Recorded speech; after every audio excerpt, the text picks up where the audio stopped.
Hier, j'ai été à la salle de sport, j'ai fait demi-tour. J'ai été à la salle de sport, je me suis changée, j'étais dans le vestiaire et je sentais comme une espèce de vague de stress à l'intérieur de moi. Mon ventre, il a commencé à se nouer et tout. J'étais en mode, bah non, c'est pas pour aujourd'hui. L'ancienne Camille, l'ancienne Camille, elle allait faire le pire cours, le plus intense, même avec le mal de ventre, il n'y avait pas d'histoire, tu vois, il n'y avait pas de sujet. Maintenant, non, ça c'est fini.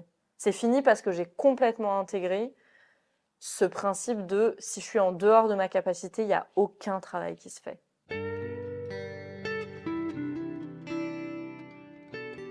Bienvenue dans Pas de soucis, le podcast pour se libérer de l'anxiété avec Camille Thomas. Je suis Camille et avant d'être coach de santé, j'ai été une grande anxieuse. Je me suis libérée de l'anxiété le jour où j'ai compris que ce n'était pas dans ma tête. Pas de soucis, c'est le podcast pour celles et ceux qui sont fatigués par tout ce qu'ils ont essayé et qui savent qu'ils ont le pouvoir de guérir de l'anxiété naturellement. Alors si tu veux vivre sans anxiété et que tu as l'intuition qu'on ne t'a pas tout dit, ce podcast est pour toi. Je te retrouve tous les lundis pour explorer les pistes qui te permettront d'accéder au calme à l'intérieur de toi. Bienvenue dans cet nouvel épisode de Pas de soucis où pour la première fois vous allez pouvoir retrouver Camille de l'autre côté du micro.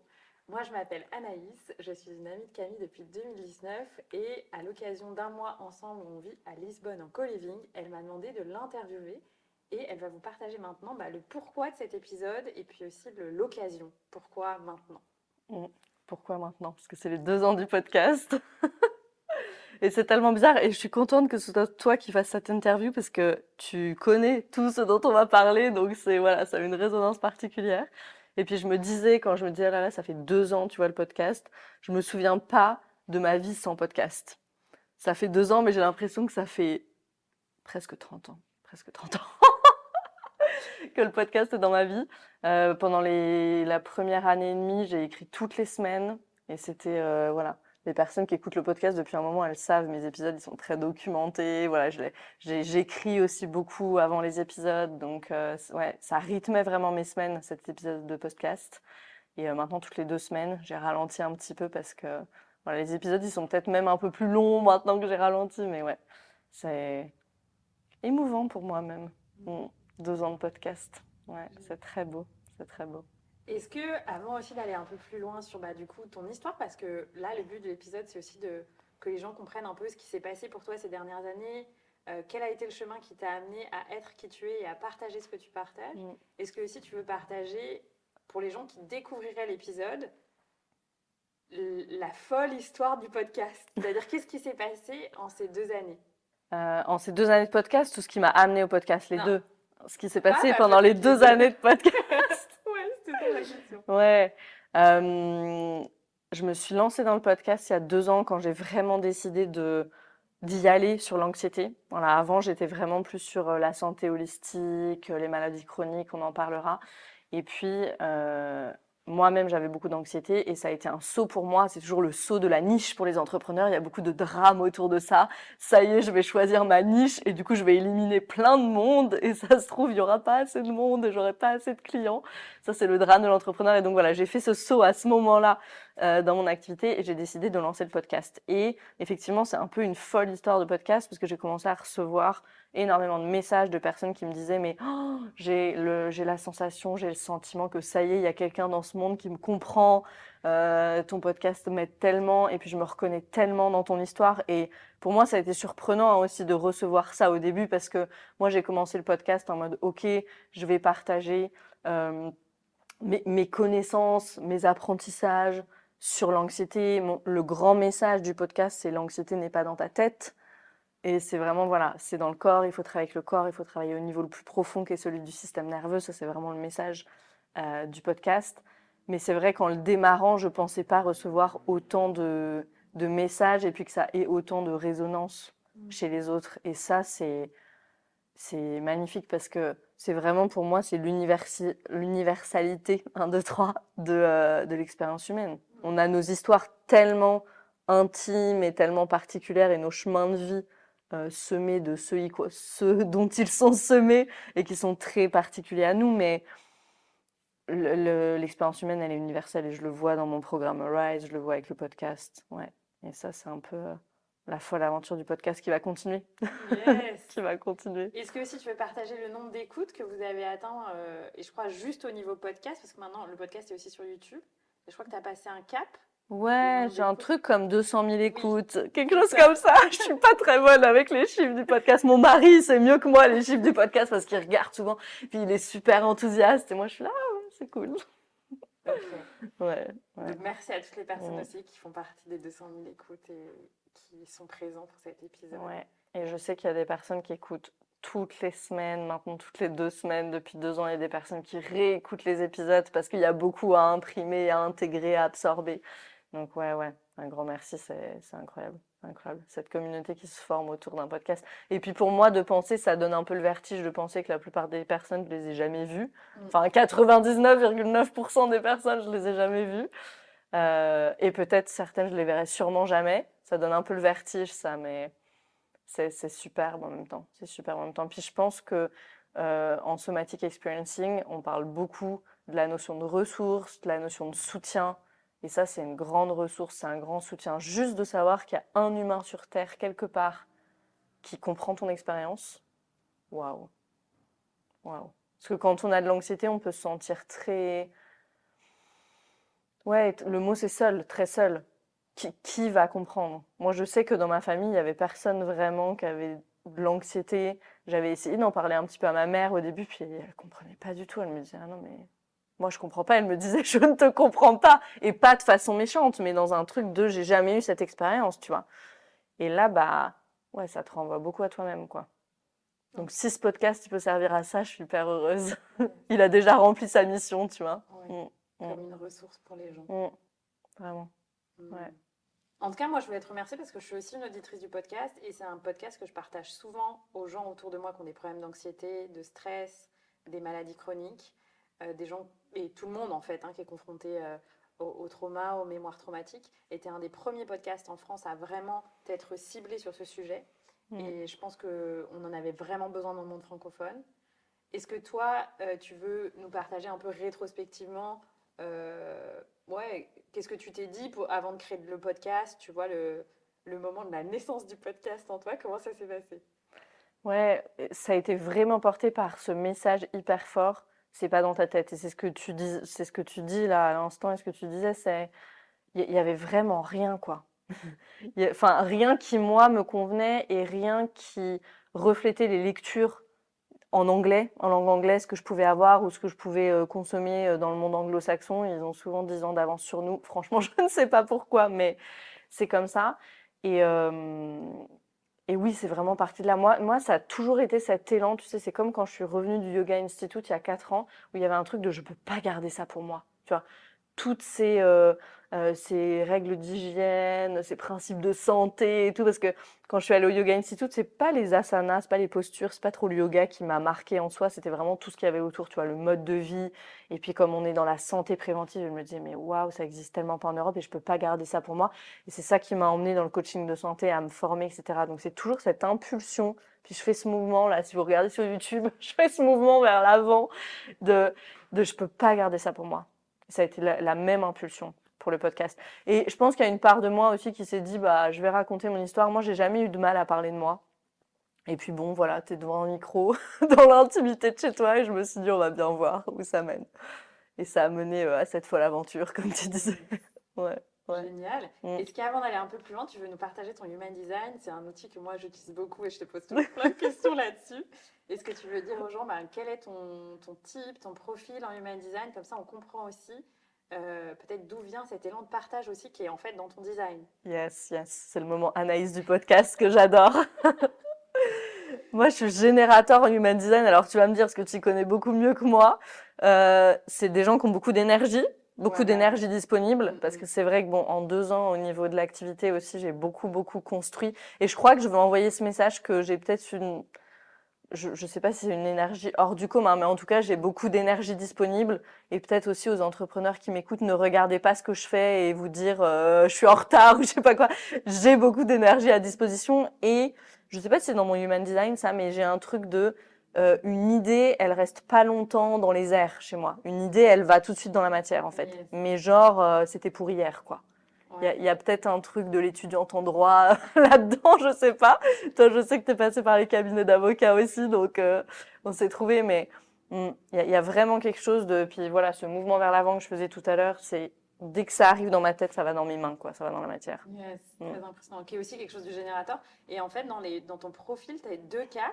Et dans le 4, il y a cette énergie de partage, de créer une communauté, d'être tout le temps envie de partager, de rencontrer des nouvelles personnes. Donc, c'est aussi ça, je pense, tu vois, qui t'amène à chaque fois à dire, ben, moi, je partage, même si je pense que tout le monde a cet élan quand tu as reçu un grand cadeau de la vie, de vouloir le partager. Mais chez toi aussi, c'est vraiment un vrai talent que je vois de partager aux gens, toujours vouloir rencontrer de nouvelles personnes, de connecter et tout ça.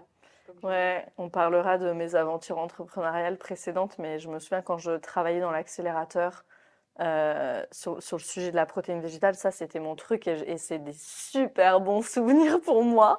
On m'envoyait sur les salons, tu vois, pour recruter des projets, pour aller voir ce qui se faisait et tout ça. Puis alors moi, en un an, je connaissais tout le monde dans la protéine végétale, les nouvelles protéines et tout. Je connaissais tout le monde en Europe. J'allais sur les salons à Londres, à Milan, etc. Et moi, ça, c'était mes jours, mais c'était mon kiff, quoi, de rencontrer de nouvelles personnes. Puis je voyais, j'avais ce truc tout de suite. Ah, tiens, tu fais ça, je connais un tel qui fait ça, je vais vous mettre en contact. Pour moi, c'est une seconde nature. yes, c'est Mm, un don, mm. un talent. Ouais, ouais. De tisser cette toile d'araignée, tisser le réseau, c'est vraiment... Ouais, je sais pas comment on peut faire autrement, en fait. C'est tellement, tu vois. Ouais, ouais. Génial, Mm. merci. Et du coup, ben, on avait aussi envie d'aborder l'histoire qui t'a amené à créer le podcast, donc l'anxiété, en débutant tout simplement par le début de chapitre de ta vie, donc ton enfance. Est-ce que tu veux nous en parler? Tu as parlé parfois dans le podcast de certains épisodes, mais en fait, je pense que beaucoup de gens ne se rendent pas compte aussi de la spécificité de ton enfance et du côté aussi très international dans lequel tu vivais déjà enfant. Mm. Du lien aussi que tu as à ta sœur qui maintenant a rejoint ton entreprise et tout ça. Donc, est-ce que tu veux nous parler de ça, ton enfance? À quel point maintenant tu as la conscience de. Tout le monde a une enfance spécifique, mais peut-être la tienne, elle est encore un peu plus atypique. Ouais, mon enfance, j'aime bien dire que je l'ai bucolisée pendant longtemps, tu vois. C'était le truc très bucolique. Faut vraiment s'imaginer, j'ai grandi dans une partie d'un château qu'on louait. Il y avait un grand parc, un étang, il y avait un cours de tennis dans le château. Alors on louait, hein, c'était pas à nous, mais c'était ça le cadre, quoi. Et vu que notre système nerveux est tellement bien fait, je ne me suis souvenue de ça, que de ça, en fait, pendant des années, des années, des années, des années. Et jusqu'à ce que j'arrive à ce point de non-retour de l'anxiété où je pouvais passer des demi-journées vraiment complètement figées, avec des frissons dans tout le corps. Je sais pas si on peut appeler ça une crise d'angoisse. Moi, j'ai jamais mis le terme crise d'angoisse dessus, mais peut-être que c'était ça. Je ne sais pas. En tout cas, cette anxiété, mais hyper forte, qui m'immobilisait complètement, et où je me suis dit, il faut que je commence vraiment à travailler sur moi. J'avais commencé des années avant avec voilà mes problèmes de santé, beaucoup d'eczéma et tout ça. Et voilà, j'avais commencé à creuser, mais plus tu vois dans le développement personnel, dans les livres. Je pense qu'on fait tous au début à consommer beaucoup de choses et puis ça atterrit pas nécessairement dans le corps. Et quand j'ai rencontré le système nerveux, la théorie polyvagale, les traumas, là il y avait vraiment une dissonance parce qu'il y avait un truc de et puis je suis restée des années, hein, quand j'étais dans cette période plutôt de développement personnel, je suis restée des années dans cette dissonance en disant mais j'ai tout eu dans l'enfance, tu vois, et je me sens tellement mal. Et je pense qu'il y a beaucoup de personnes qui sont à ce stade. Et c'est pour ça que je le dis, parce que... Et petit à petit, il y a des souvenirs qui ont commencé à me revenir, mais que j'avais complètement oublié, vraiment, en fait. Euh, donc oui, on était dans cet environnement hyper bucolique, de l'extérieur, privilégié. D'ailleurs, je me souviens quand mes parents ont divorcé, l'année de mon bac, la réaction de tout le monde, c'était « Ah non, vraiment, on pensait pas à vous, ça aurait été les derniers genre auxquels on aurait pensé, tu vois, parce que d'extérieur, tout était tellement parfait. Et c'est souvent une caractéristique d'ailleurs des familles super dysfonctionnelles. On fait tout pour conserver les apparences. On fait tout pour conserver les apparences. Donc il y avait beaucoup de ça chez nous. Ouais, c'était un environnement très international. Nous, on a toujours été élevés dans 2 langues avec ma sœur, donc l'allemand et le français. Mon père, il parlait allemand à la maison. J'ai vécu beaucoup avec ma grand-mère aussi, qui était là au moins 2-3 jours par semaine, qui aidait beaucoup ma mère. Et effectivement, mon père, il avait une sclérose en plaques. Donc ça... Bah voilà, moi je l'ai pas su avant un certain âge. Je me souviens du jour où il nous a fait un schéma du cerveau pour nous expliquer qu'il avait cette maladie-là. Je sais plus bien quel âge on avait, peut-être 8, 9, 10 ans, j'en sais rien, honnêtement.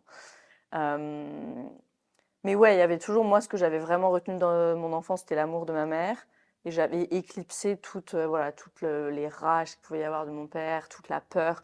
Et c'est que récemment, finalement, peut-être il y a quelques mois, ouais, il y a quelques mois, je dirais, que c'est vraiment descendu dans le corps, ce truc de j'ai grandi dans la peur parce qu'il y a une bombe atomique à la maison, il y a quelqu'un qui peut exploser à tout instant, de façon violente, verbalement et parfois physiquement. Donc, il y a ouais, il y a tous ces pans d'enfance qui avaient été éclipsés puis qui reviennent. Et c'est là où ce travail, il est tellement bien fait si on respecte sa capacité puis qu'on y va étape par étape, c'est que ça revient quand c'est le moment en fait. Là, c'est après 4 ans, 5 ans de travail que c'est arrivé vraiment dans le corps, toute cette peur, tu vois. Et c'est hyper intéressant d'ailleurs parce qu'il y a plein de symptômes qui sont revenus, de crise d'asthme, d'eczéma que j'avais pas eu depuis 5-6 ans avec la nutrition holistique, que j'avais vraiment voilà, avec une méthode d'ostéopathie, la méthode Gézray pour toutes les personnes qui ont de l'asthme ou qui ont des enfants avec de l'asthme.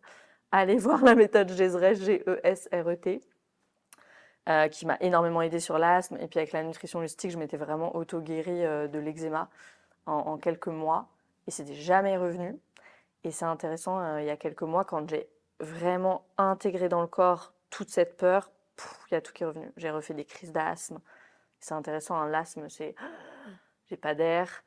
Mais c'était intéressant de retraverser ça aussi, maintenant avec les outils que j'ai. Et c'est-à-dire, il y avait un grand. C'était très différent cette fois-ci, parce qu'il y avait vraiment ce je sais ce que c'est et je sais que ça va se terminer. Et c'est ça qu'on perd avec le trauma, tu vois. Quand le trauma, il nous fait perdre ça, ce demain est un autre jour, ça va se terminer, ça va aller mieux. Et là, maintenant, il y avait ça, très ancré dans mon système depuis longtemps. Donc, il y avait un truc de, ok, la crise d'asthme, en plus, j'ai des outils, j'ai le point d'arrêt de la crise sous le bras gauche, hop, voilà, j'arrête ma crise d'asthme, je prends ma petite huile essentielle que je connais bien, mon mélange, hop, et c'est passé. Et il y a une grande interoception aussi, grande écoute de ce qui se passe à l'intérieur. Je pouvais voilà, sentir mes bronches et tout. Enfin, l'expérience, elle était vraiment très différente. Ouais. Mais oui, il y avait tout ça dans l'enfance. Et puis une mère qui nous a aimés de tout son cœur et de tout son corps, mais qui a vécu que pour nous, que pour ses filles, que pour ma sœur et moi. Donc qui n'a pas été très femme, qui a été que mère pendant des années. Et chez qui je pense il y avait de la peur aussi, qui a jamais tenu tête à mon père. Voilà, qui nous a pas protégés dans ce sens-là. Mm, mm. Et donc j'ai traversé tout ça, la colère contre mon père, la colère contre ma mère, qui nous a pas protégés. Il y aurait dû avoir un adulte ressource là à ce moment-là, puis il n'y a pas eu. Ma grand-mère aussi qui disait rien aussi, voilà, qui faisait ses petits trucs de son côté. Il y avait un grand truc autour du père, quoi, autour de la figure du père, puis quelqu'un de malade. Donc il n'y a pas d'autorisation d'être en colère contre quelqu'un de malade. Donc c'est une situation très très bizarre. Il y a un volcan, il y a plein de trucs qui sont clairement pas OK. Mais moi, je me souviens toujours de la réponse de ma grand-mère en allemand. Ah bah, est krank. Genre, il y avait un truc de mais il est malade, quoi. Et c'était toujours la réponse. Donc moi, ça m'a mis des années déjà à ce que les souvenirs reviennent. Parce qu'il y avait un truc, je pense, dans la mémoire de l'enfant qui s'est éclipsé, tu vois, on devait éliminer ça, il est malade en fait. Ouais. Voilà, il est malade. Et ça a mis un moment déjà à revenir dans le souvenir, dans la mémoire explicite. Et puis après un moment, l'autorisation de je peux en vouloir à quelqu'un qui est malade, je peux être en colère contre quelqu'un qui est malade, je peux décider de moins voir, d'avoir moins de contact avec cette personne qui est malade, etc., etc. Et il y a eu tout le chemin pour moi d'arrêter de vouloir sauver mon père. Ça a été un gros morceau, parce que c'est ça qui m'a emmenée sur mon chemin de guérison au début. Je cherchais des solutions pour mon père, parce que je voyais sa maladie avancer, avancer. La sclérose en plaques, c'est une maladie dégénérative. Donc aujourd'hui, il est dans un fauteuil roulant, on doit tout lui faire. Enfin, il a une sonde urinaire, c'est vraiment un truc très... C'est comme une personne de 98 ans, quoi. C'est vraiment difficile, et il a 50 et quelques années. Et cette maladie, elle continue d'avancer. Et ça a été de dire, bah, à un moment donné, de séparer les chemins. Je sais plus qui m'a dit, j'avais été voir une thérapeute qui m'avait dit, le chemin est ensemble, mais les responsabilités sont séparées. Et ça a dû agir à l'intérieur de moi, infuser pendant un long moment, parce qu'il y a quelque chose de l'ordre de je te laisse sur le bord du chemin, quoi. J'accepte de faire Mm. ma vie. Il y a ça Ouais, aussi. ouais. Ok. Mm. Merci de ce que tu partages. Je sais que parfois tu dis aux gens si c'est trop intense. Donc je fais ça pour Camille. Si c'est trop intense, vous pouvez mettre le podcast sur pause, être avec Ouais. vos émotions si ça résonne beaucoup pour vous. Mm. Et puis reprendre quand vous sentez que c'est ok pour vous. Ouais, ouais. Merci Camille de Faire une partager pause. ça. Et pour que les gens se rendent compte, parce que tu as quand même partagé, tu vois, assez rapidement sur l'asthme et l'eczéma, mais moi je me souviens que tu m'as partagé que l'asthme, ça t'a emmené jusqu'à souvent à l'hôpital, jusque Mm. tard Mm. dans ton adolescence. Ouais. Et que l'eczéma, c'était vraiment à te gratter partout, jusque dans les amphithéâtres, à la fac. C'était vraiment un niveau de signaux du corps très élevé, en fait, qui t'ont vraiment amené aussi à, très jeune, à être sur un chemin de guérison, etc. Même si, je me souviens, tu me dis très souvent, mes parents étaient déjà très dans le yoga, dans l'alimentation végétarienne, etc. Donc, tu as déjà eu ça enfant, quand même. Euh, Enfin, en dehors de peut-être l'ostéopathie que tu as cité pour l'asthme et pour l'eczéma, est-ce qu'il y a un moment fort, peut-être dans ta vie étudiante, où tu t'es dit, ben, ça c'est trop et je vais continuer par moi-même maintenant de chercher des solutions au-delà de ce que mes parents m'ont donné? Mm. Ouais, c'était un chemin qui à la fois a été très médicalisé. Parce que mes parents, ils avaient, voilà, ma mère, elle était allergique au lait de vache depuis toute petite, donc il y avait toutes ces choses très alternatives. Puis, bon, ce qu'on disait, hein, mange pas de lait, t'es allergique aux acariens, t'es allergique au lait, ok, on élimine ça. Euh, et c'était la recherche de mon père aussi pour sa maladie. Ça, au début, lui, il faisait déjà du yoga il y a 25 ans, il y a 20 ans. C'était les premiers, voilà, personne faisait du yoga à ce moment-là. Mais voilà, il est pas allé jusqu'à ce, ouais, ce niveau le plus profond qui est celui du système nerveux, en fait. Il est resté sur que la matière. Voilà. Il est pas allé dans une interoception un petit peu plus profonde, dans aller voir ses traumas. Il y avait plein de parts protectrices partout. Je me souviens, il avait commencé à avoir un psy, puis après, il a décrété que c'était trop cher, par exemple. Tu vois, les parts protectrices, genre de tous les côtés qui bordaient tout. Euh, donc, ouais. Et en même temps, moi, c'était très médicalisé. Ça veut dire qu'on allait à l'hôpital, l'école de l'asthme. Bon, j'ai tout fait. Et oui, oui, c'était des crises. Je pense qu'il y a, enfin, c'est même pas, je pense, et c'est sûr, il y a eu beaucoup de traumas médicaux. Et ça aussi, pour les personnes qui nous écoutent, les traumas médicaux, c'est un vrai, vrai sujet. Des opérations chirurgicales quand on est tout petit, voilà, des crises d'asthme, ce genre de choses. C'est pour notre bien et on peut pas, voilà, on peut pas l'éviter, mais c'est trop pour un petit système. Quand j'ai 5 6 ans, que maman, elle repart pour aller chercher mon pyjama, ça, c'est des souvenirs qui me sont revenus aussi. C'est juste trop, en fait. T'es laissé là à l'hôpital, tu peux pas respirer. Enfin, il y a un truc, c'est horrible, quoi. Donc, ouais, c'était ça. Et puis après, ce qui était très pénible, c'était les allergies constantes, en fait. Moi, tu m'aurais rencontré il y a 10 ans, c'était jamais sans mon paquet de mouchoirs. Je me mouchais à longueur de journée. Et voilà, on m'avait mis rhinite chronique comme étiquette, mais il y a l'épuisement qui vient avec, en fait, parce que tu es épuisé en permanence. Faut s'imaginer que c'est comme si tu as un rhume tout le temps, quoi. Donc j'étais ouais, épuisée. Et il y a eu un moment de résignation pendant mes études où j'étais vraiment en mode j'ai une santé de merde, tu vois, c'était un peu mon mantra. J'ai une santé de merde et puis je regardais les autres et je me disais mais pourquoi ces gens-là genre y arrivent et pas moi? Il y avait vraiment quelque chose de l'ordre de ça. Peut-être qu'on y voilà, peut-être qu'on y passe tous aussi un moment par là de tu vois ce victim mode un peu mais de se dire pourquoi moi quoi, il y a un truc et Et puis après, bah, le gros, moi, le wake-up call de ma vie, ça a été l'entrepreneuriat quand j'ai coulé ma première entreprise, hein, où là, l'anxiété, elle était tellement à son comble. Et il y avait quelque chose de, ok, bah, je pensais vraiment que c'était ça. J'ai mis toute ma sueur, tout mon sang dans cette entreprise, dans ce projet-là depuis 2 ans, 2 ans et demi. Et en fait, c'est pas ça. Et là, il y a le château qui s'écroule, qui était un château de cartes, en fait, sur des sables mouvants, mais je l'avais pas vu. Je pensais que c'était très solide. Et c'est là où je suis partie en Inde, en fait. C'est un peu à la manche Priem, quoi, mais c'est ça. Et là-bas, le moment, ça a été les yeux de Rachna, celle qui m'a formée après en nutrition holistique. Je me souviens. Cette femme, elle est extraordinaire. Dans ses yeux, il y avait un truc de mais tu peux pas abandonner, tu vois. et un truc choqué que je pense que je ne puisse pas guérir. Parce qu'à ce moment-là, j'étais vraiment résignée. Et dans ses yeux, j'ai vu la battante qu'elle était, puis j'ai vu que je pouvais guérir, tu vois, dans cette conversation-là avec elle.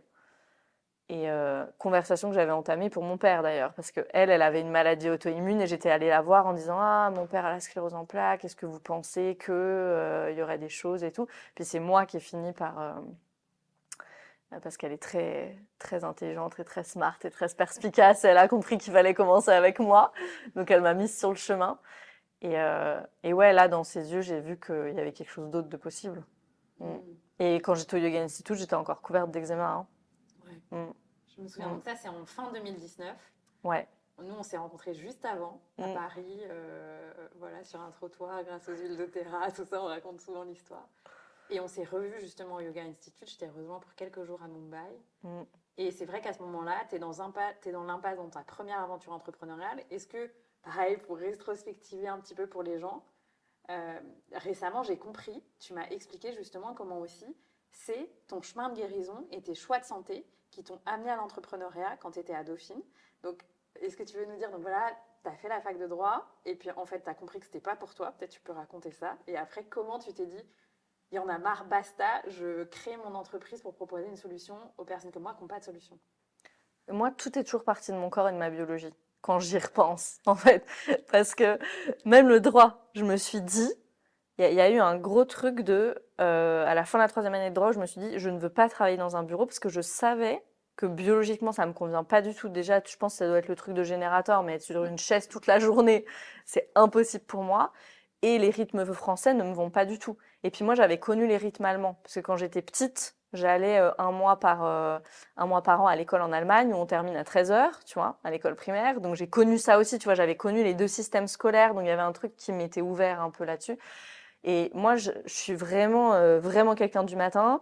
Je suis opérationnelle à 7h et puis à 15h, 16h, faut plus rien me demander. Donc les trucs qui traînent à la française, où on reste jusqu'à 19h au bureau, voire 20h, je savais que ça me conviendrait pas du tout. Et moi, j'ai toujours eu ce truc j'ai pas d'autre choix que de suivre ma biologie. Je sais pas si c'est dans mon human design, un vrai truc c'est très fort. Je peux pas ne pas respecter ma biologie. Et donc, c'est vraiment parti de là, en disant, ok, cocotte, t'es en droit et tu ne veux pas finir dans un bureau. Il y a une dissonance. Il faut que tu crées autre chose pour toi, parce qu'en fait, les métiers juridiques, à part les métiers de bureau, il y a pas grand-chose. Donc, et là, à ce moment-là, j'ai pris la décision de prendre une année de césure. Je suis partie apprendre l'italien, parce que j'ai 2 grands-pères italiens aussi, c'est très international chez moi. Je suis partie apprendre l'italien, et puis là-bas, j'ai rencontré une fille kazakh, je suis partie au Kazakhstan. Enfin, ça a été une année de césure, quoi, de découverte. J'ai travaillé dans un restaurant suisse en montagne. Enfin, voilà. Ça a été une année d'ouverture, et puis où j'étais en mouvement, tu vois, où voilà, j'ai bougé, j'étais pas que derrière un bureau. Là, j'ai vu qu'il y avait autre chose. J'ai décidé quand même de faire l'année de droit à Berlin. Je suis partie à Berlin. Et là, à Berlin, c'est pareil, grosse ouverture parce que le droit, il n'est pas enseigné du tout de la même façon. Il y a une proximité avec les profs, il y a moins d'heures. Enfin, voilà.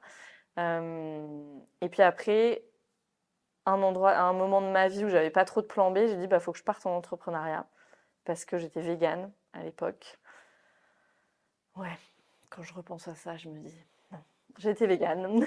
Anyway. Ça m'a pas réussi, le véganisme et l'alimentation végétale. J'ai détraqué les choses plus qu'autre chose, mais voilà. J'étais végane, j'avais arrêté le gluten et, du coup, bah, il y avait rien à manger. Juste quand tu es à l'université Paris-Dauphine, à Porte-Dauphine, il y a un Franprix où il faut marcher 15 minutes, puis t'as pas le temps le midi, où tu as la cafétéria de l'université et t'as rien à manger. Si tu manges pas de gluten et que tu manges végétal. Puis tu vas dans le Franprix et tu prends les galettes de riz et les bananes. Maintenant, ça commence à aller mieux, mais il y a encore 7-8 ans, c'était pas fou. Hein. Et donc, moi, j'ai vu une opportunité à cet endroit. Je pense que ça aussi, c'est un truc. C'est comme le réseau, ça. Je vois les opportunités. J'étais là, waouh, il faut qu'on fasse une gamme de snacks, en fait, sans gluten, vegan, riche en protéines, un truc hyper nutritif, hyper bon, hyper gourmand. Et c'est dans ça que je me suis lancée, en fait. Mais j'étais arrivée à Dauphine avec l'idée de faire une gamme. Je voulais faire une sorte de fast-food vegan, en fait. Puis après, je me suis dit, non, je vais devoir être dans le restaurant là toute la journée, ça va pas m'aller ce truc-là. Je voulais ma liberté. Et donc, je me suis dit, bah, très bien, je vais rester dans la food, mais je vais faire cette gamme, puis on va commercialiser en supermarché. Et on est arrivé d'ailleurs presque jusque-là, avant d'abandonner, quoi, de lâcher le projet. Mais ouais, on avait tout fait, toute la conception produit. J'avais une associée, on avait levé des fonds. Enfin, ça a été très, très loin. Voilà, on a eu plein de récompenses, plein d'awards à Berlin, à Milan. Enfin, ouais. Ça a été, il y a eu beaucoup de reconnaissance, puis beaucoup de potentiel parce qu'on utilisait les légumineuses. Donc, c'était, voilà, il y a 7-8 ans, on en parlait beaucoup des légumineuses qui sont un aliment très sain. Maintenant, c'est devenu un peu normal et mainstream, mais c'était vraiment les débuts. Et on était au début de ça, c'était assez excitant. Mais ouais, la réalisation, je crois que ça a été que c'était beaucoup de logistique, beaucoup de ventes. Moi, je voulais le contact avec les personnes. Je me suis pas très bien associée. Voilà, avec notre fabricant, ça s'est pas très bien passé. Enfin, plein de couacs, tu vois, comme ça sur le chemin, qui font que quand j'étais en Inde, j'ai pris cette décision qui a été tellement dure. Quand j'étais en Inde, j'ai pleuré tous les jours pendant 30 jours, c'est simple. J'ai pris cette décision de ouais, d'arrêter le projet, d'abandonner le projet. Puis c'était pas facile hein, parce que j'étais pas toute seule dans le projet, on était deux. Donc il fallait annoncer cette décision que j'arrêtais. Voilà, il y a les personnes qui ont investi derrière. C'était pas simple de se retrouver en dette. Enfin, À ce moment-là, t'as quel âge? une bonne question. Euh, On est en 2019. en, T'as 25 en ans, quoi. 2019, j'ai 25 ans. Mm. Et t'as lancé Youpies. Donc, J'ai c'était lancé le nom de Youpies, l'entreprise. ouais, j'avais 22, 23 ans. Donc très jeune, beaucoup de gens se... Moi, je sortais à 25 ans de l'école d'avocat, tu vois. J'avais rien commencé avant. Ouais. Donc, Ouais, moi j'ai même pas terminé mon master que j'ai déjà lancé. Pendant le master 2, j'ai lancé l'entreprise en fait. Mm. Donc à ce moment-là, on est en 2019. Tu es à Mumbai, novembre 2019 à Mumbai. C'est quoi les enseignements que tu tires de l'expérience, sachant aussi que ce que les gens doivent savoir et que tu disais, c'est que ensuite tu as décidé de fermer l'entreprise et que ça a duré jusque fin 2021. Donc si on élargit même un peu le scope de cette aventure entrepreneuriale, qu'est-ce qu'aujourd'hui ça a fait, tu vois, aussi la chef d'entreprise que tu es? Ouais, j'ai tellement appris. Enfin, j'aurais jamais pu construire ce que j'ai construit après avec le coaching de santé et puis avec Arise, avec tout ce que j'ai construit après sans Youpies en fait. Et ça, un des enseignements déjà, c'est celui-là. Parce que peut-être qu'il y a des personnes voilà, qui me voient arriver il y a 2 ans et demi, 3 ans, là, avec l'anxiété, qui disent ouais, c'est allé très vite, mais il y avait tout ça avant en fait. Et on est toujours le produit de ce qu'il y a eu avant. Donc oui. Euh, les enseignements, ça a été énormément d'enseignements en termes de compétences, ça c'est sûr, et des choses très, ce qu'on appellerait des hard skills, hein, donc ça veut dire les réseaux sociaux, Canva, tous ces trucs-là que j'avais déjà appris là à ce moment-là. Mais quand on arrive puis qu'on n'a jamais fait ça de sa vie, ça peut sembler mais juste des montagnes en fait. Hein. Donc ça, tout ça, c'était là, c'était acquis. Voilà, penser à son image de marque, enfin il y a tout plein de choses qui viennent avec le fait de créer une marque. Donc il y a ça. Après, il y a eu un petit peu des grosses erreurs, tu vois, que j'ai faites. La première, ça a été dans le fait de choisir quelqu'un qu'en fait, j'ai pas vraiment choisi dans le sens où c'est une personne qui s'est présentée à moi, qui a montré beaucoup d'engagement, mais à aucun moment, je me suis demandé est-ce que c'est vraiment un bon fit entre nous. Tu vois, je l'ai pas testé vraiment. Il y avait quelque chose aussi, une part de moi qui voulait pas trop lâcher le projet que moi j'avais commencé, tu vois, donc il y avait toujours quelque chose d'un petit peu flou, de on est associés et en même temps c'est mon projet, donc un manque de clarté, pas un bon fit au niveau humain aussi. Je me répétais souvent, oui, on n'a pas besoin d'être amis, puis c'est encore mieux si on n'est pas amis, comme ça, on détruira pas notre amitié si les choses vont mal. Bon, heureusement, parce que du coup, les choses ont mal été, donc là-dessus j'avais raison, mais je pense que ça aide en fait, qu'il y ait un fond pas d'amitié, mais si, quand même d'amitié, en fait, dans une entreprise. Parce que c'est un mariage, hein. Enfin, s'associer dans une entreprise, c'est vraiment un mariage. Donc, il y a eu ça. Euh, J'avais pas la carrure et puis la fermeté, tu vois. De dire, même dans les relations avec notre fabricant et tout ça, tu vois, j'aurais dû être beaucoup plus ferme à plein de moments, j'aurais dû vérifier plein les conditions à plein de moments. Euh, Ouais, il y a eu ça, puis il y avait regardé les chiffres en fait. Et on en parlera, j'avais tellement de bagages avec l'argent que j'ai quand même. Puis il y a encore des parts de moi qui, je sais pas si c'est de la honte ou qui à dire ça, mais j'ai j'étais au gouvernail d'un navire, enfin d'une entreprise pendant 2 ans et demi sans tableau financier. Et j'étais complètement en figement. Tout le monde me disait, il faut tes tableaux financiers. Alors, on fait des business plans dans les startups parce que pour lever des fonds, il faut présenter des business plans, mais qui sont que des perspectives, en fait, et des trucs dans le vent, tu vois. Tu dis, bon, bah, je vais faire tant de chiffre d'affaires. Déjà, ça, je me disais, mais bon, j'ai fait ça, tu vois, sans grande conviction. Et puis après, j'avais pas de tableau financier. Donc, c'est pour ça que je suis arrivée à la fin de l'aventure entrepreneuriale. Et puis, j'avais, je sais plus, 25 000 euros de dette, presque 30 000 euros de dette j'avais pris un prêt étudiant, j'avais pris un autre prêt sur lequel j'étais garant personnel, tu vois. Puis c'est marrant, il y a vraiment des signes de la vie, hein. Ce prêt pour lequel je m'étais portée garante personnelle, j'ai dû refaire 5 fois les papiers, parce qu'à chaque fois un truc n'allait pas, tu vois. Le banquier m'appelait, votre signature elle est pas au mauvais endroit, vous avez fait une petite rature sur parce qu'il faut faire des choses, écrire en manuscrit, tu vois. 5 fois. Mais j'ai pas compris, tu vois. L'univers, il essaie de m'envoyer, genre, ne le fais pas, ne le fais pas, ce n'est pas ta direction, mais, tu vois, en bonne, je sais pas, c'est mon ascendant taureau, là, ou en bon truc, j'y suis allée tête baissée. Et, ouais, donc ça a été, pour moi, ce moment-là où j'étais 25-30 000 euros en dette, je sais même plus les chiffres exacts, tu vois. Euh, ça a été une anxiété, mais un truc. C'était tout de l'ouf. C'est ça qui m'a emmenée vraiment dans des crises d'anxiété et de panique de malade. Mm. Et à ce moment-là, ça c'est en 2020, quand tu rentres d'Inde et que tu fais vraiment les conditions pour fermer l'entreprise. Ouais. Et puis après, il y a tout le juridique avec la liquidation judiciaire où là, je me suis quand même remerciée d'avoir fait du droit où au moins tu comprends les documents, ce qui est déjà pas mal, ce qui te fait reprendre un petit peu de pouvoir. Mais oui, j'avais jamais fait ça. Et puis j'étais seule parce que j'étais 100% en personnel sur tous les prêts. Enfin, ouais. Donc ça, il n'y a pas eu beaucoup de soutien, mais pas parce que les gens voulaient pas, mais parce que de facto, j'étais seule dans cette aventure-là. Et ouais, je suis beaucoup allée le renégocier, ça, puis le travailler en somatic experiencing en disant, ok, s'il y avait une ressource à ce moment-là, s'il y avait eu du soutien. Et renégocier ça dans le corps pour pouvoir le raconter en respirant aussi, là, tu vois. Ce qui n'aurait pas été possible il y a 3-4 ans. Mm. À ce moment-là, tu te lances quand même déjà, il y a déjà une autre aventure entrepreneuriale parce que vu ce que tu as vécu en Inde et Rachna qui t'a formé en nutrition holistique, tu te lances dans l'accompagnement des gens en nutrition holistique pour aider les gens à guérir de ce que toi tu as guéri grâce à cette nutrition, c'est-à-dire l'eczéma, l'inflammation dans le corps, etc. Et donc, en fait, tu es en train de fermer une aventure entrepreneuriale, mais il y en a déjà une autre qui commence.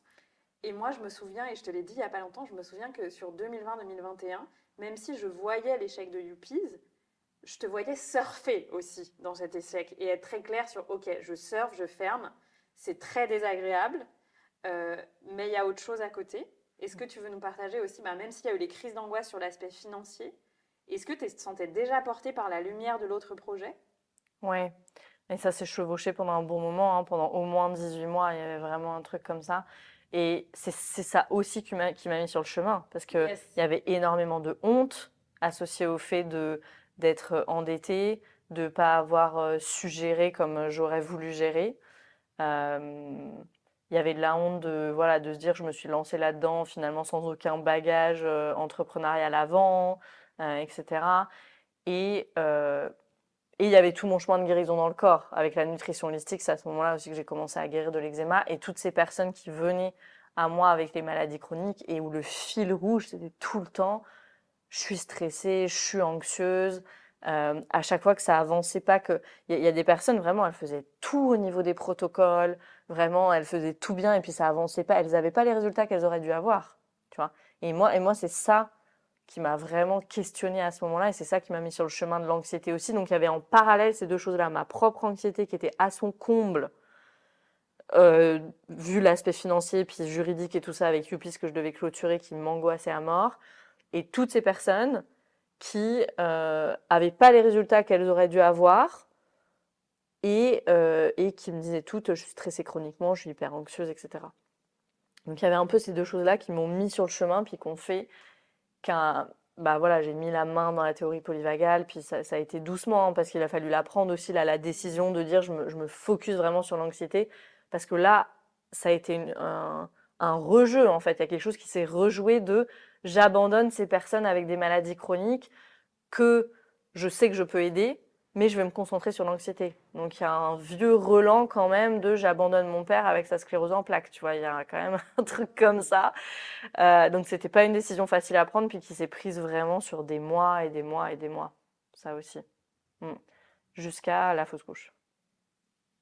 Ok. Autre Ouais. boum. Tu peux faire ouais, mais tu sais, moi, et je te l'ai dit il n'y a pas longtemps, et je l'ai dit à certaines personnes qui t'ont connu aussi à ce moment-là. Cette année-là, c'est 2021. Je me souviens on se voit pas souvent parce que tu vis en Slovénie et tout, mais on se voit au moins une fois par an et c'est souvent des grands moments. Parfois Ouais. plus. Ouais. Et en 2021, on se voit en juin parce que tu es à Bordeaux pour un stage de nutrition que tu décides de faire et ça ne va pas du tout. Non. Et à ce moment-là, tu es convoqué aux audiences quelques semaines après à Lille pour liquider Youpies. Donc c'est vraiment difficile. Tu sens que la voie de la nutrition, ça fonctionne pas comme tu veux. Il y a de l'insécurité aussi dans le fait qu'il y a des questions sur les statuts en France, la reconnaissance étatique. Enfin, t'en parleras mieux que moi. Et 6 mois plus tard, il y a la fausse couche presque. Donc, est-ce que tu veux nous parler de cette année-là qui est pour moi à la fois une année très difficile pour toi, mais vraiment l'incarnation de l'alchimie. Si vous vivez des moments difficiles dans votre vie, sachez que c'est un art alchimique qui se passe et que tu as vraiment vécu une renaissance après. Ouais, complètement, complètement. Oui, oui, bah, et là, la nutrition, en fait, je me suis lancée dans un parcours de nutritionniste, hein, du coup, à distance, complètement nourrie par la honte, en fait, et par le syndrome de l'imposteur que connaissent beaucoup d'entrepreneurs, de me dire, voilà, qu'est-ce que je vais faire avec ce diplôme-là de nutrition holistique qui me vient du Royaume-Uni, dont tout le monde se fout, tu vois. En France, il y avait vraiment quelque chose de cet ordre-là. Et je vais en stage chez cette micronutritionniste à Bordeaux qui, d'ailleurs, voilà, était adorable, on s'est très bien entendu, qui était très ouverte, qui était très, voilà, assez naturopathique, micronutrition, etc. Donc ça me convenait aussi dans son approche, mais je passe des journées là dans son cabinet, voilà, consultation après consultation, puis à me dire c'est vraiment pas pour moi et je tombe malade. Toujours, hein. Moi, de toute façon, si je suis pas au bon endroit, je tombe malade, donc c'est même pas la peine.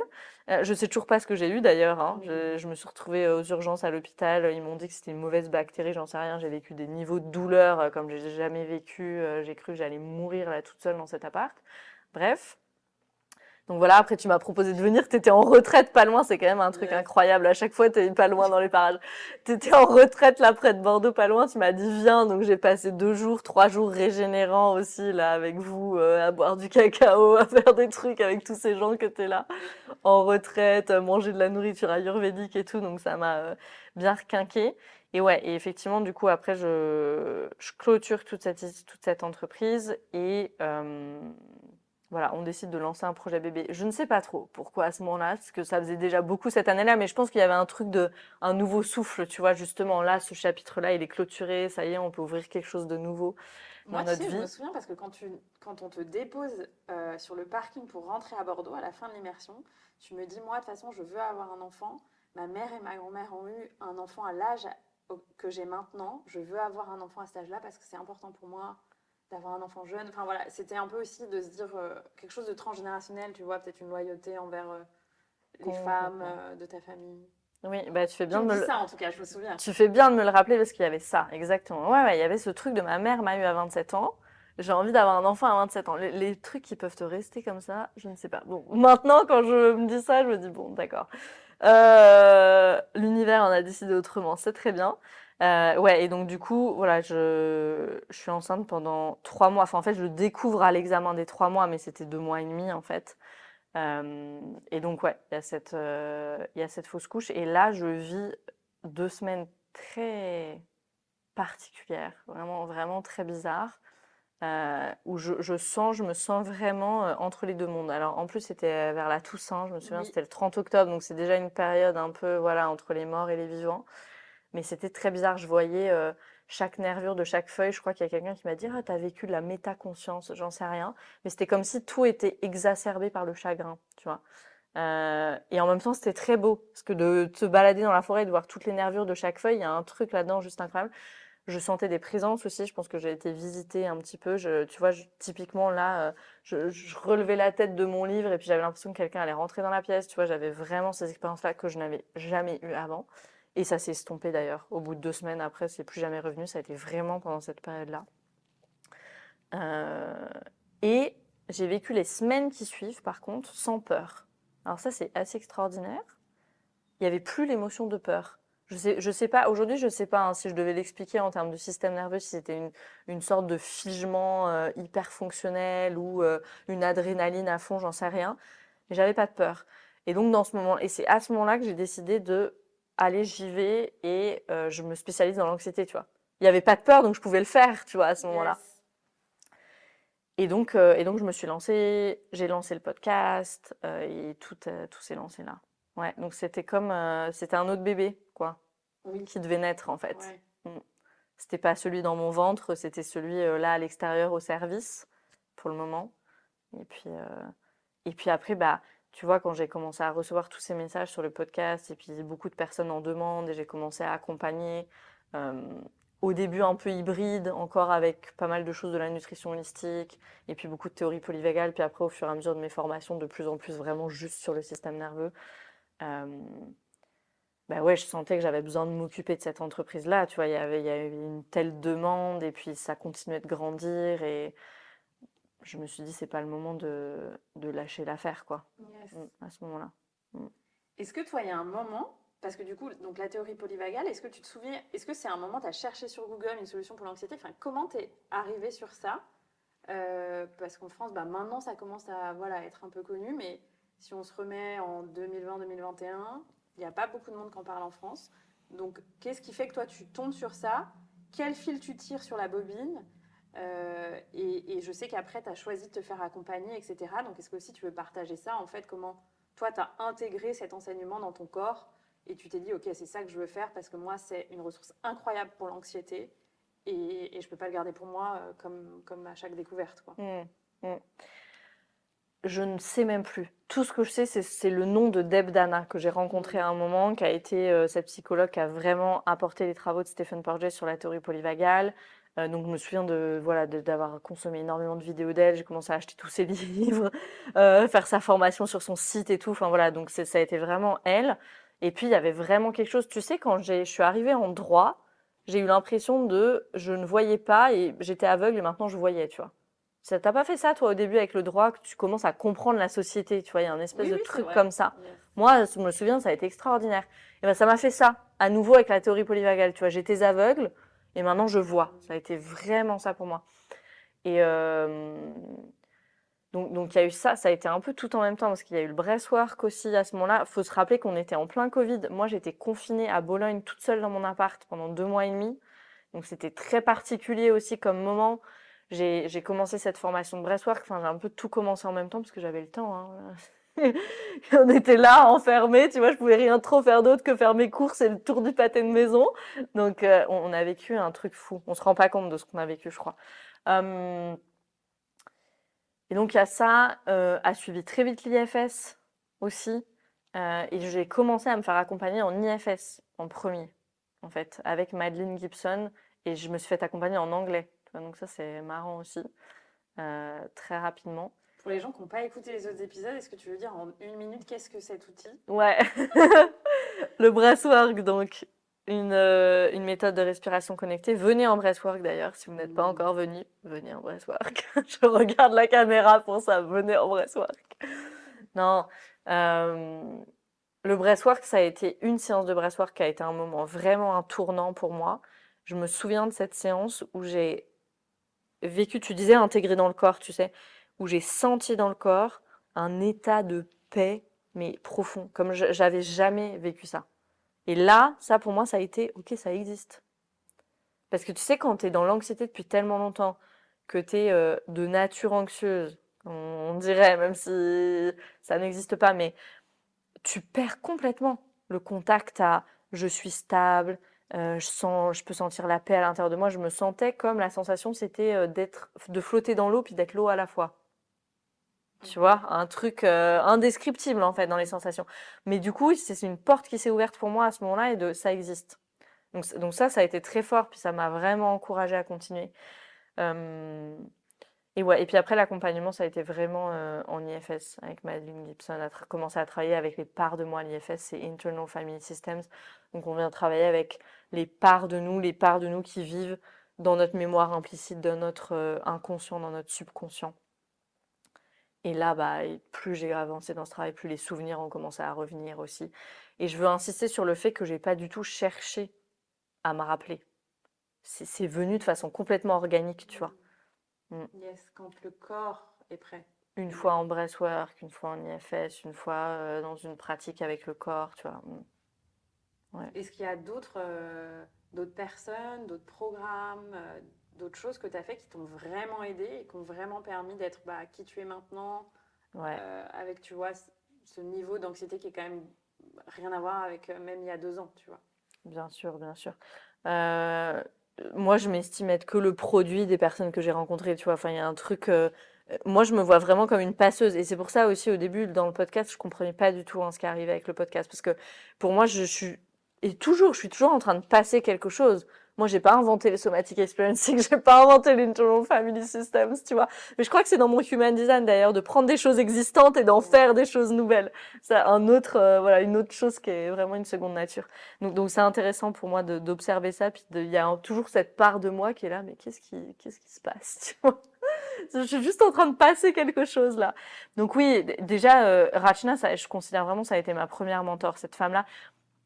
Elle a tu sais, une sévérité et une bienveillance à la fois. Il y a quelque chose où elle te laisse pas tomber du wagon. Il y a cette chose très stricte, peut-être qu'elle est un petit peu indienne aussi, Oui. tu vois, très tu t'es engagé à faire ça, maintenant il n'y a pas de jérémiade en fait, genre tu fais ça et c'est tout. Puis les trucs d'auto-sabotage et tout à l'européenne, je veux pas en entendre parler, il n'y a pas de place pour ça, tu vois. Donc il y a ça, et en même temps il y a une bienveillance et une compassion infinie, tu vois. Et d'avoir les deux dans le même espace, moi j'avais jamais eu les deux dans le même espace, à ce point-là. Donc ça m'a beaucoup, déjà de ressentir ça dans mon corps, de le recevoir, et puis ça m'a beaucoup inspiré pour mes accompagnements après par la suite. Euh, Après tous les grands, tu vois, Richard Schwartz, Peter Levine, Gabor Maté, dont je me suis énormément nourrie par les formations, le Somatic Experiencing, l'IFS, juste les lectures, tu vois. Je pense que j'ai écouté 1000 podcasts et 1000 vidéos et lu je sais pas combien de livres d'eux. Et puis après, des personnes qui ont repris ces travaux-là et qui en ont fait des programmes aussi peut-être un peu plus modernes, enfin en sens programme sur Internet. Il y a le docteur Amy Apigan, elle que j'adore, qui a vraiment fait le lien avec la santé, qui fait de la médecine fonctionnelle, donc qui parle vraiment de la biologie du trauma. Puis il y a Irene Lyon qui est exceptionnelle, exceptionnelle, comment, dans la façon dont elle blend, dont elle mixe plusieurs méthodes, tu vois, Feldenkrais, Somatic Experiencing, Somatic Touch. Kathy Kane, qui est une des mentors d'Irene Lyon, avec qui je vais me former l'année prochaine aussi. Et puis il y a 2 thérapeutes que je vais voir qui sont en Italie et que je vais voir eux en présentiel et qui nous ont beaucoup aidés. Mathilde, c'est moi parce qu'il me suit, mon mari, dans mon chemin de guérison, il est hyper ouvert là-dessus, à voilà, aller en thérapie crânio-sacrée, aller en Feldenkrais, à faire tout ça. Donc ces thérapies-là aussi, ouais. Ils s'appellent Dario et Roberto, je crois que je veux juste citer leur nom parce que c'est... Et puis c'est 2 hommes et pour moi c'est pas anodin que ce soit 2 hommes parce qu'il y a beaucoup de choses à réparer quand on a un père malade et puis tu vois qui est dans un grand corps d'1,90 m mais qui est un enfant en fait, tu vois, qui juste pique des crises de rage et tout comme ça. Il y a beaucoup de choses à réparer avec le masculin, donc pour moi que ce soit 2 thérapeutes masculins c'est hyper beau puis hyper fort dans mon chemin. Italien aussi qui me ramène à mes origines. Ouais, il y a beaucoup de choses qui se rejouent là à cet endroit-là. Merci. Mm. Du coup, si tu avais un message, notamment pour tu vois, tous les gens qui écoutent le podcast, pour trouver des solutions à leur anxiété, est-ce que c'est un message d'espoir? Est-ce que c'est donner une clé qui a vraiment été fondamentale pour toi sur le chemin? Qu'est-ce que tu as envie de dire à ces gens? Ouais, moi j'ai envie de dire vraiment s'occuper des 2 dimensions parce que si on m'avait dit ça tout de suite, je pense que j'aurais fait les choses un peu autrement. C'est vraiment s'occuper du somatique et du biologique. Déjà, bon, le message c'est l'anxiété n'est pas dans la tête, donc ça c'est le message du podcast. Donc ça, la conséquence de ça, puisque si on tire le fil de ça, c'est ne faire que parler, ça va pas servir à grand chose. Ça c'est vraiment le gros message de base. Donc voilà, faites-vous, allez voir votre psy, allez voir votre thérapeute. Il y a la place pour ça dans le chemin de guérison. C'est hyper important. Ça te donne une ressource, ça te donne du soutien, ça te donne de l'écoute. Et le trauma, il est dans le corps. Donc, travaillez aussi dans le corps. Ayez cette pièce somatique et ayez cette pièce biologique. Parce que ce que je vois, c'est que c'est toujours comme des plafonds de verre qu'on dépasse à chaque fois. Tu vois, je fais le travail sur mon système nerveux, le travail somatique, puis je me sens comme un peu bloquée dans mon travail somatique. Tu vois, j'avance un peu plus. Puis, il y a peut-être un truc au niveau biologique. Là, il faut que j'aille m'occuper de la façon dont ma cellule, elle produit de l'énergie, tu vois, parce que mes cellules, elles sont un peu fatiguées, ou mes surrénales, elles galèrent, ou j'en sais rien, tu vois. Ou il y a de l'inflammation chronique partout, ta. Je remets une pièce du puzzle biologique, ça y est, je dépasse. Puis je sens que je repasse à un niveau dans le travail somatique, je peux aller un peu plus loin, tu vois. C'est toujours comme ça.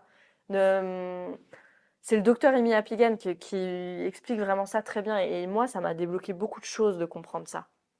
Est-ce que du coup, pour les gens qui auraient écouté aucun épisode avant celui-là, est-ce que tu veux expliciter du coup au plan biologique, et c'est toi d'une certaine façon, ce que tu as fait en nutrition holistique, et puis tout ce que tu as creusé au-delà et tout, de comprendre que en fait, le trauma, et puis j'ai envie de le partager parce que ça m'a beaucoup touchée d'entendre ça d'une personne qui est formée en somatic experiencing il y a 2 mois, un événement qu'on a organisé avec doTERRA, qui disait « J'accompagne des personnes pendant 12 mois. Le 13e mois, les personnes se supplémentent, notamment avec le Lifelong Vitality Pack qu'on conseille, donc en fait des vitamines, des minéraux, des nutriments, donc qui vraiment viennent combler les carences biologiques, et elles deviennent réceptives à l'accompagnement en somatic experiencing, alors que pendant 1 an, il ne s'est quasiment rien passé avant. Donc elle parlait d'une personne qui était quand même une personne âgée aussi, tu vois. Est-ce que tu veux dire une phrase sur ça, à quel point... Même pas si âgée, hein, parce que je la connais, cette personne-là, elle est pas très... Enfin, Ah bon, ouais, 50, voilà, tu vois. J'avais compris, voilà, entre 50 et 60 ans, quoi, voilà, on va dire. Est-ce que tu veux dire un mot sur ça, sur l'importance de aussi comment l'anxiété et la capacité à libérer le trauma, c'est aussi physiologique et scientifique, presque mathématique. Est-ce que tu veux dire une phrase sur ça pour que les gens comprennent? Yes. C'est vraiment une science et un art. Et c'est vraiment ces deux. Il faut que je développe l'interoception et donc ce que je sens dans mon corps pour sentir l'impulsion. Parce que le trauma, c'est quoi? Le trauma, c'est il y a quelque chose qui a dépassé ma capacité à gérer. Puis ça m'a envoyé dans la réponse traumatique. Donc il y a eu de la peur, il y a eu de l'impuissance. Et donc je vais dans le figement. Ça, c'est la réponse traumatique. Okay, donc ça a dépassé la capacité de mon système nerveux à gérer. Donc ça veut dire quoi? Ça veut dire que j'ai été dans l'impuissance, j'ai été dans le figement, mais avant le figement, normalement, il y a le combat ou la fuite. Donc il y a des réponses de survie là à l'intérieur qui n'ont pas été exprimées, qui n'ont pas été complétées. Et donc ça, va falloir que je le complète. Donc ça, c'est le travail vraiment somatique. Et pourquoi je dois développer cette interoception, pardon. Donc l'interoception, c'est comment on perçoit l'intérieur de notre corps, hein, pour sentir l'impulsion. Qu'est-ce que j'aurais voulu faire dans ce moment-là? Parce que je peux le renégocier dans le moment. Ça, c'est le travail somatique. Et puis le travail biologique, ça a à voir avec la cellule. Le docteur Amy Apigan, elle parle beaucoup de ça, puis c'est très logique. Le trauma, Peter Levine, il nous dit le trauma, c'est un problème d'énergie. Okay, le trauma, c'est un problème d'énergie. À un moment donné, mon système nerveux a été dépassé. Et donc, qu'est-ce qui se passe? La réponse de survie n'a pas pu être complétée. Donc, mon énergie vitale, elle va tout le temps à essayer de compléter la réponse de survie. Et donc, cette énergie, elle est plus disponible pour autre chose. Donc, mes cellules, elles ont du mal à produire de l'énergie. Tu vois, c'est comme si ton énergie, elle est toujours détournée, quoi. Et donc, là, si on fait le lien avec la biologie, plus mes mitochondries dans ma cellule, elles vont pouvoir produire de l'énergie, moins j'ai de chances d'aller dans la réponse traumatique. Okay, donc c'est là où c'est dit, il faut vraiment s'occuper de notre santé et de notre santé au niveau cellulaire. Pas juste I look good, tu vois, on s'en fiche. Ouais. Vraiment notre santé au niveau cellulaire. Et c'est les deux, ça veut dire que moins mes mitochondries elles arrivent à produire de l'énergie, plus j'ai de chances d'aller dans le figement. Parce que moins j'ai d'énergie, moins j'ai de ressources.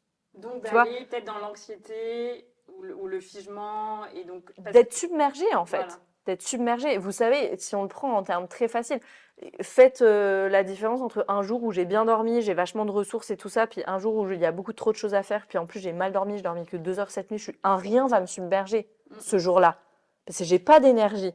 Donc un rien va me submerger, donc j'ai beaucoup plus de chances de passer de la réponse de stress à la réponse traumatique. Mon corps, il peut pas faire face, je suis submergée. Ça, c'est le trauma. Donc il faut vraiment s'occuper de nos mitochondries, qu'on puisse produire de l'énergie correctement. C'est hyper important. Et les mitochondries, elles sont... Dans la cellule, c'est les petites Et usines elles qui fabriquent fonctionnent bien l'énergie. parce que... Et elles fonctionnent bien parce que tout fonctionne bien, la méthylation fonctionne bien, parce qu'il n'y a pas d'inflammation chronique, parce que le système nerveux est régulé. Tout est lié en fait. Et puis parce qu'elles ont aussi les nutriments, les Et vitamines, elles les sont minéraux bien qui nourries. permettent de les faire vivre et bien fonctionner en fait. C'est des petites centrales nucléaires dans les cellules, si on veut essayer d'expliquer, c'est ça. Hein. Yes. Et donc soit elles fonctionnent au ralenti, notamment quand il y a eu trauma, elles sont aussi ralenties, ou quand au plan nutritionnel il y a des carences. Yes. C'est Ou vrai. les deux. C'est vraiment des petites usines. Et l'image de l'usine, elle est très bien pour la mitochondrie parce qu'il y a plein d'étapes qui doivent se faire pour pouvoir produire de l'ATP, pour pouvoir produire de l'énergie. La méthylation, etc., etc. Donc c'est une très bonne image, l'image du truc à la chaîne, tu sais, où voilà, il y en a un qui met le verrou, il y en a un qui... C'est exactement ça. Yes. Ok. Yes. Ok. Il faut que tous ces processus biologiques ils se fassent bien. Ouais. Donc l'importance du coup de ce que tu dis des deux branches, voilà, j'insiste là-dessus parce que pour moi c'est ton principal message et ce que les gens ont besoin de comprendre pour aller mieux, en tout cas pour continuer leur chemin. C'est que toi tu dis c'est bien la thérapie peut-être du XXe siècle on pourrait dire, c'est bien la thérapie classique par la parole. Néanmoins à un moment il faut s'occuper du plan biologique, donc vérifier que vous êtes très bien au plan nutritionnel et pas qu'avec une prise de sang. Et s'occuper de techniques somatiques d'accompagnement au système nerveux, soit avec Rise, soit avec du somatic experiencing, soit avec éventuellement de l'IFS, où c'est un peu plus par l'esprit, mais il y a aussi une vraie complémentarité avec le corps. Et en même temps, de ne pas prendre... Est-ce que tu veux nous parler un peu peut-être du yoga ou des gens qui font du sport à haut niveau, parce qu'on pourrait prendre ça pour une activité somatique, mais qui n'a pas un effet thérapeutique comme quoi tu l'entends. Enfin, comment tu différencies, toi, le somatic experiencing, l'IFS, peut-être le breathwork, avec des gens qui font 1 heure de yoga tous les jours et qui font beaucoup de sport? Ouais, et même on peut aller en breathwork et que ce soit pas du tout, qu'il se passe rien. Enfin, toute la différence, c'est justement cette interoception, cette notion de capacité, c'est la capacité à être connecté à ce qui se passe dans notre corps. Et le trauma, il nous déconnecte de ça. Et heureusement, parce que sinon, on survivrait pas, en fait. Moi, si j'étais complètement connectée à mon corps, à grandir dans la peur tout le temps, je me serais pas très bien développée. Donc la nature, elle est hyper bien faite. Ok. Par contre, après, c'est un réapprentissage. Donc c'est là où pour moi ça va ensemble. Et moi, par exemple, dans ma pratique du sport, ça a tout changé. Sentir mes muscles, sentir exactement quand je dépasse ma capacité. Tu vois, sentir qu'il y a des moments où juste j'y vais pas. Hier, j'ai été à la salle de sport, j'ai fait demi-tour. J'ai été à la salle de sport, je me suis changée, j'étais dans le vestiaire et je sentais comme une espèce de vague de stress à l'intérieur de moi. Mon ventre, il a commencé à se nouer et tout. J'étais en mode, bah non, c'est pas pour aujourd'hui. L'ancienne Camille, l'ancienne Camille, elle allait faire le pire cours, le plus intense, même avec le mal de ventre, il n'y avait pas d'histoire, tu vois, il n'y avait pas de sujet. Maintenant, non, ça c'est fini. C'est fini parce que j'ai complètement intégré ce principe de si je suis en dehors de ma capacité, il n'y a aucun travail qui se fait. La capacité, c'est juste la capacité à être avec ce qui est dans mon corps dans le moment. Et ça peut paraître tout simple, hein, dit comme ça. C'est pas simple. C'est pas simple. Déjà parce qu'il y a toutes ces parts de nous qui viennent nous dire allez, il faut pas s'écouter, il faut être courageux, mais non. Une grande partie du travail, c'est d'en prendre vraiment des petits morceaux et puis d'écouter qu'est-ce qui se passe à l'intérieur de moi à chaque moment et qu'est-ce que je choisis de faire. Et comment je peux suivre et répondre à mes impulsions. Parce que c'est ça qui n'a pas pu se faire. L'impulsion de combattre, quand j'ai quelqu'un qui pique des crises de rage à la maison quand je grandis, il y a une réponse de combat.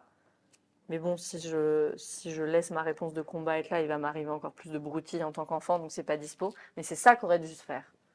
Donc maintenant, aujourd'hui, il faut que je sente ces impulsions. Pour moi, sans le travail somatique, le travail biologique, il peut pas se faire parce que le système nerveux dérégulé, de toute façon, il va complètement, tu vois, hijacker tout, en fait. Il va tout saboter, en fait, parce que l'axe HPA, là, l'axe de la réponse du stress est complètement dérégulé. Enfin, tu vois, ça va pas se faire du tout.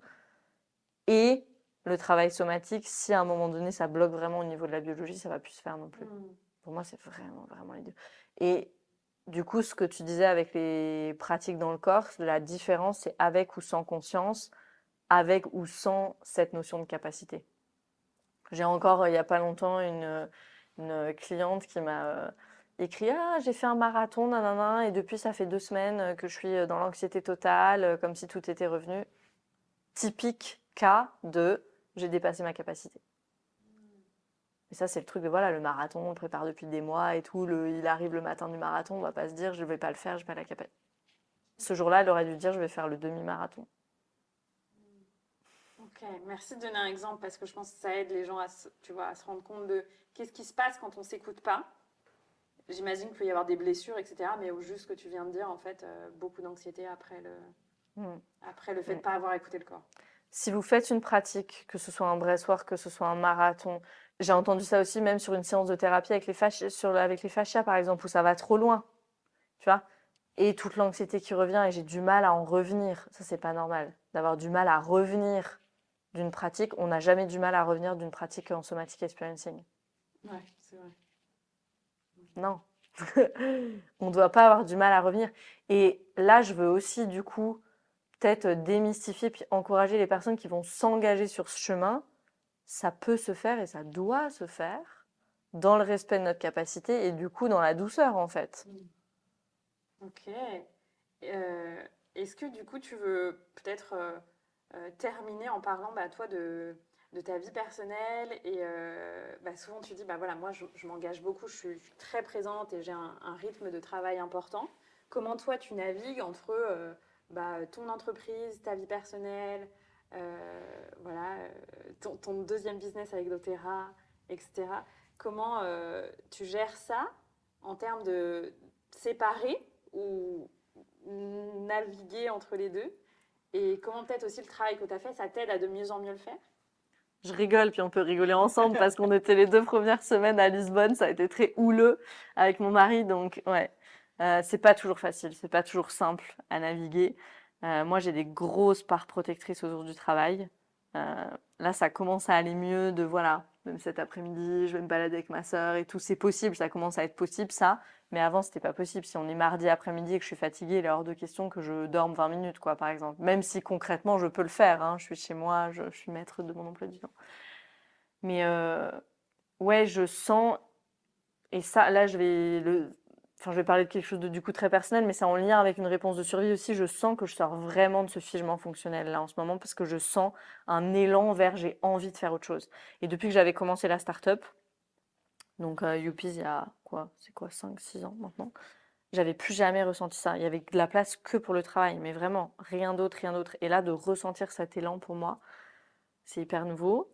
C'est complètement déstabilisant et complètement déroutant parce qu'en même temps, il y a une entreprise qui est là et qui demande ma full attention. Maintenant, mon mari m'aide, Louise m'aide, mais il faut aussi onboarder Louise et bon, ça prend un petit peu de temps. Et il y a quand même une part de moi qui veut pas trop ralentir le rythme non plus sur l'entreprise, mais il y a aussi une autre part de moi qui veut commencer à vivre d'autres choses, tu vois, à sortir un peu de l'ordinateur, à ouais, apprécier tout ce que j'ai construit, tu vois, depuis tellement d'années.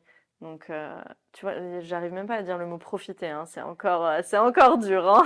Les- ça a vraiment la tête dure, mes racines allemandes et mes parts protectrices, c'est intéressant. Donc oui, comment je navigue ça? Moi, les réseaux sociaux, ça n'a jamais été un problème pour moi, c'est un plaisir. Donc, j'ai pas, tu vois, de limite particulière autour de ça parce que j'aime beaucoup. Puis pour moi, c'est le moment un peu de détente, tu vois, d'aller voir mes messages sur Instagram, de répondre aux personnes. C'est vraiment quelque chose qui est agréable pour moi. Euh, voilà. Et ouais, non, c'est vraiment dans le couple, dans la vie privée. Parce que mon mari, il a commencé à se sentir abandonné, peu considéré. Et c'est vrai, tu vois, je pense que j'étais rentrée dans quelque chose où je prenais pour acquis sa présence. Puis c'est marrant parce qu'il y avait une redite et un rejeu à cet endroit-là aussi. C'est exactement ce qui s'était passé avec mon ex et avec Youpi. C'était la même chose, tu vois. Bon, finalement, j'ai rencontré Mathilde, puis ça a été une autre histoire et voilà, ça devait se faire comme ça. Mais là, je sens que j'ai besoin d'ajuster. Parce que là, maintenant, voilà, je me suis mariée avec lui, j'ai envie de rester avec lui, donc il y a quelque chose, il y avait quelque... Puis je me suis sentie vraiment dans l'impuissance à plein de moments, hein. À plein de moments, parce que je savais pas qu'en faire, tu sais. Ça me semblait impossible de diminuer ma charge de travail. Vraiment impossible. Mon système, il allait dans la panique, dans le figement complet. Lui qui me disait j'ai besoin de toi, j'ai besoin de plus de présence, alors ça faisait ressortir tout mon attachement évitant, tu vois.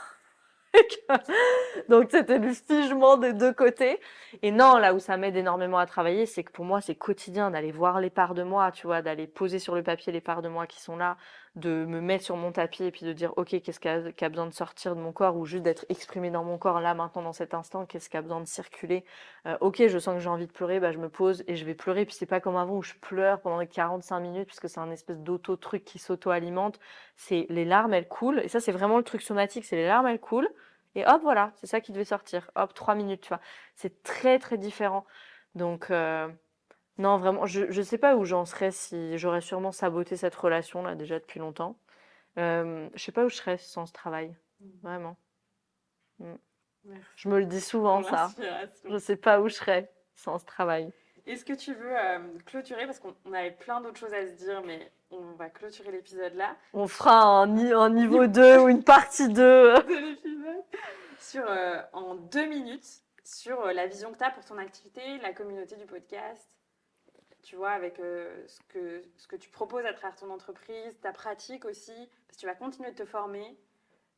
Voilà, c'est quoi la vision pour ton business, la communauté J'ai plein d'idées. Je suis OK de pas avoir une vision très très précise. Tu vois, à 5 ans, à 10 ans, il y a plein d'idées, plein d'envies. Il y a aussi l'envie de relancer ce projet bébé. Donc, il y a un truc de... toutes ces idées, elles vont être mises sûrement dans un carton pendant au moins 1 ou 2 ans, puis elles ressortiront à un moment. Mais je pense plus de moments en présentiel parce que ce qui vient aussi avec l'envie d'être en dehors de l'ordinateur, c'est plus de moments, tu vois. Je sais pas, des week-ends ou des... Mais voilà, des formats en présentiel comme ça. J'ai eu une invitation pour avril-mai aussi, on verra, je révèle pas encore, mais ouais, d'une conférence, tu vois, de d'autres formats, quoi, qui sont pas nécessairement sur Zoom.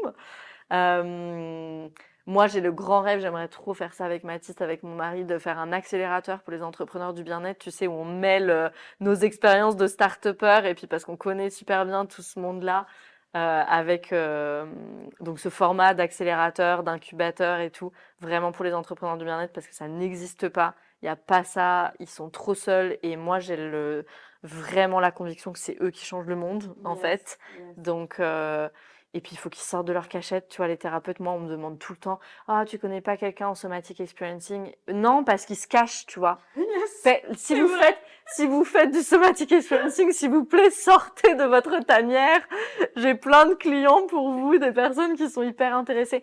Donc il y a vraiment ça. Puis donc ça, tu vois, c'est un projet, je le visualise, ce serait exceptionnel. À un moment donné, j'aurais aimé avoir un lieu de retraite, mais je crois que c'est plus trop ça. Je pense que c'est plus l'accélérateur maintenant, tu vois. Ouais, je pense que j'aimerais travailler peut-être avec d'autres coachs, des personnes qui se sont formées en somatic experiencing à l'avenir, tu vois, de créer quelque chose aussi où je sois plus la seule à modérer à un moment dans le Rise, parce que c'est vrai que là, voilà, même si Mathis m'aide, même si Louise m'aide, bah, il y a toujours ce goulot d'étranglement de c'est moi qui fais tout. Donc on arrive quand même à capacité à un moment. Donc ouais, je vois ça. Puis je vois un monde pas sans trauma, mais où tout le monde sait que tout peut être renégocié. Et tout peut être guéri. Tout peut être guéri parce que tout peut être renégocié. La personne qui m'accompagne en somatic experiencing, aussi dans le cadre de ma formation, mais du coup, on fait des séances individuelles. Elle a beaucoup d'expérience. Elle est dans le comité senior. Enfin bref, elle incarne cette guérison du trauma. Puis elle me disait la dernière fois d'une façon tellement légère, tu vois, mais tout peut être renégocié là maintenant. Tu vois, elle me disait, moi, j'ai eu une césarienne, on m'a séparée, c'est une des formatrices dans ma formation, mais qui disait, moi, césarienne, on m'a séparée de mes enfants pendant 2-3 jours. Enfin, vous voyez, en termes d'attachement, le truc vraiment catastrophique et tout. Mais tout peut être renégocié. Et c'est des personnes qui sont dans le somatic experiencing depuis hyper longtemps, tu vois, depuis vraiment des dizaines d'années. Et c'est là où je veux arriver. Moi, tu vois, puis pour toutes les personnes du monde, en fait, qui nous écoutent pas, peu importe, mais tout peut être renégocié. Cette conviction-là, dans nos viscères, cette connaissance viscérale, qu'aujourd'hui, je sais que ça s'est pas passé comme ça, mais je peux créer n'importe quelle expérience dans mon système nerveux. Parce que c'est ça qui se passe. Quand on a cette interoception puis qu'on peut écouter. C'est le mot de la fin pour Mm. toutes les personnes qui écoutent. Du coup, c'est un beau message d'espoir. Merci beaucoup Camille. Merci Partagez Anaïs. cet épisode autour de Mm. vous. Notez le podcast. Camille le dit pas souvent, donc moi je vous dis notez le podcast sur vos épisodes de podcast, ça l'aidera beaucoup à être visible. Et puis on vous dit à très bientôt pour un prochain épisode. Yes.